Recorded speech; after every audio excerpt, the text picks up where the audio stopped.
Sheikh Arif, would you like to come? Will it be easier? Mufti Saab's going to speak in Urdu, but we will translate, inshallah.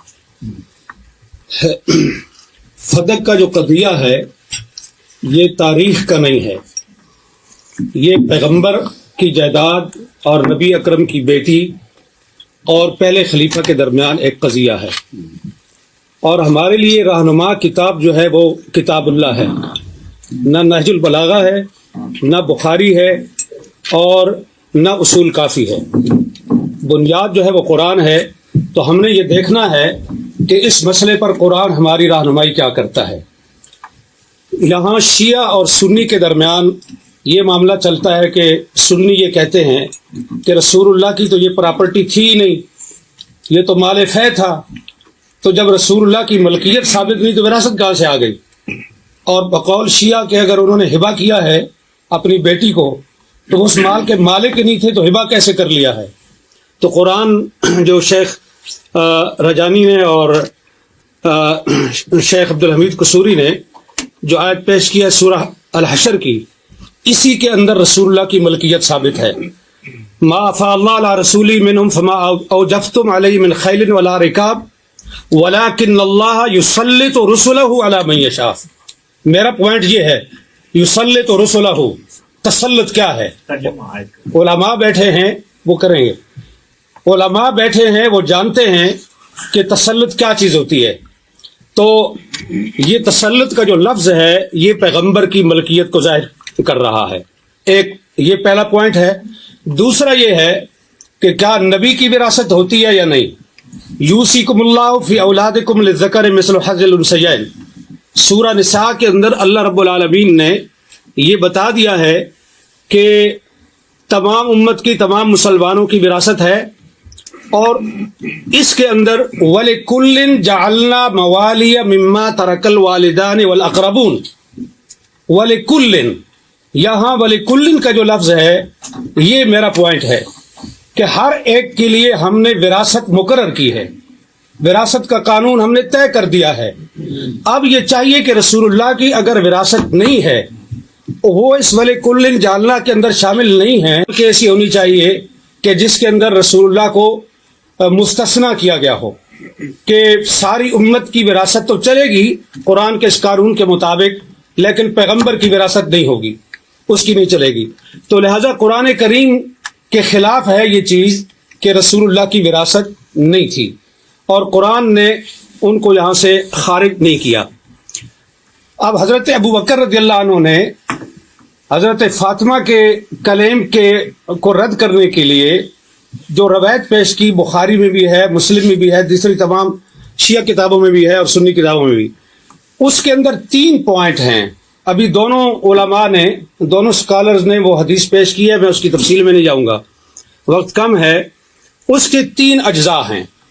پہلا جز یہ ہے کہ انبیاء کسی کے وارث نہیں ہوتے، یعنی وہ اپنے والدین کی وراثت نہیں لیتے۔ دوسرا پوائنٹ یہ ہے کہ انبیاء کی وراثت نہیں ہوتی، ان کا کوئی رشتہ دار اور ان کے کوئی قریبی جو ہیں عزیز وہ ان کی وراثت نہیں لے سکتے۔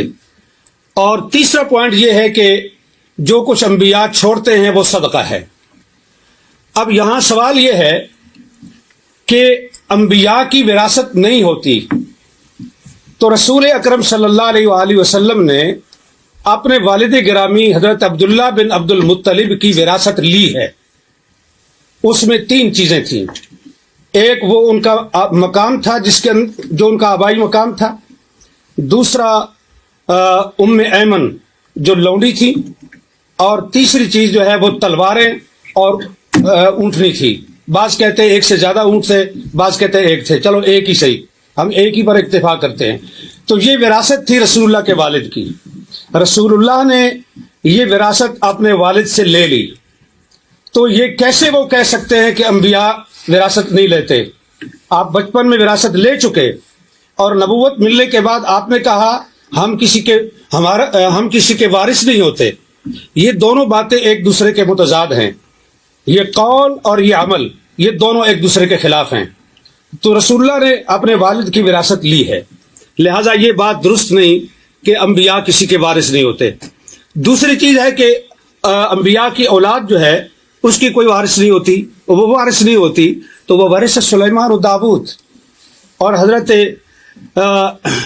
زکریا علیہ السلام نے جو کہا کہ انی خفت الموالی من ورائی، یہ علماء کے لیے یہ لفظ جو ہے یہ قابل غور ہے اہل علم کے لیے، کہ حضرت زکریا یہ کہہ رہے ہیں کہ انی خفت الموالی، میں موالی سے ڈرتا ہوں، مجھے ڈر ہے، اس لیے میں تجھ سے مانگ رہا ہوں کہ مجھے ایک وارث چاہیے.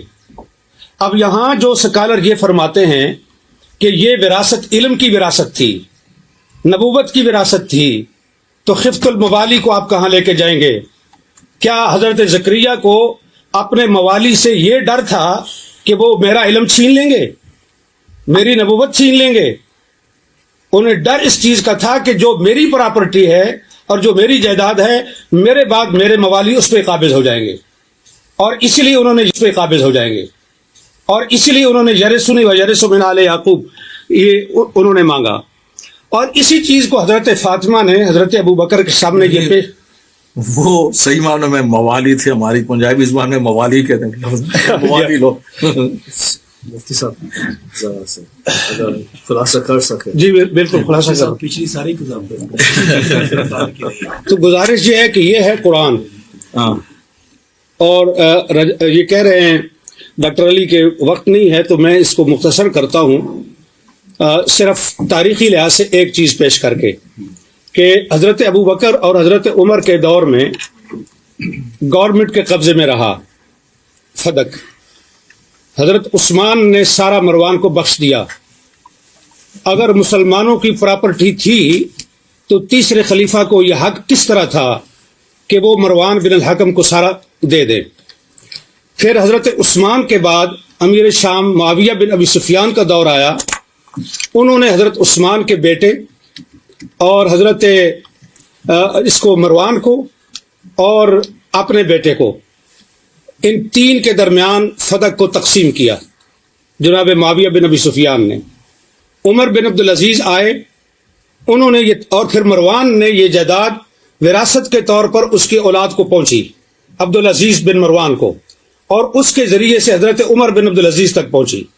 عمر بن عبدالعزیز نے سارا فدق جو ہے وہ اولاد فاطمہ کو واپس کیا، یہ کہہ کر کے کہ یہ ان کا حق ہے، ان کے ساتھ زیادتی ہوئی ہے. اب سوال یہ ہے کہ فیصلہ حضرت ابو بکر کا درست تھا، فیصلہ حضرت عثمان کا درست تھا، فیصلہ عمر بن عبدالعزیز کا درست تھا، اور اس کے بعد کی تاریخ انہوں نے بتا دی. یہ مامون الرشید تک پہنچتا ہے، اور مامون کے بعد پھر حکومت کے قبضے میں آیا، اور پھر آج تک بنو فاطمہ کو وہ واپس نہیں مل سکا. تو یہاں میرا پوائنٹ یہ ہے کہ یہ جو حدیث پیش کی جاتی ہے یہ قرآن کے خلاف ہے. اہل سنت کے محدثین کے اصول کے مطابق قرآن پر پیش کرو، درایت پر پیش کرو. اگر اس لحاظ سے روایت ٹھیک ہے تو قبول کی جائے گی، ورنہ اس کو رد کیا جائے گا. بخاری کے اندر روایت آنے کا یہ مطلب نہیں ہے کہ ہم اس کو آنکھیں بند کر کے قبول کر لیں. یہ روایت قرآن کے شریعت خلاف ہے. بسم اللہ الرحمن الرحیم.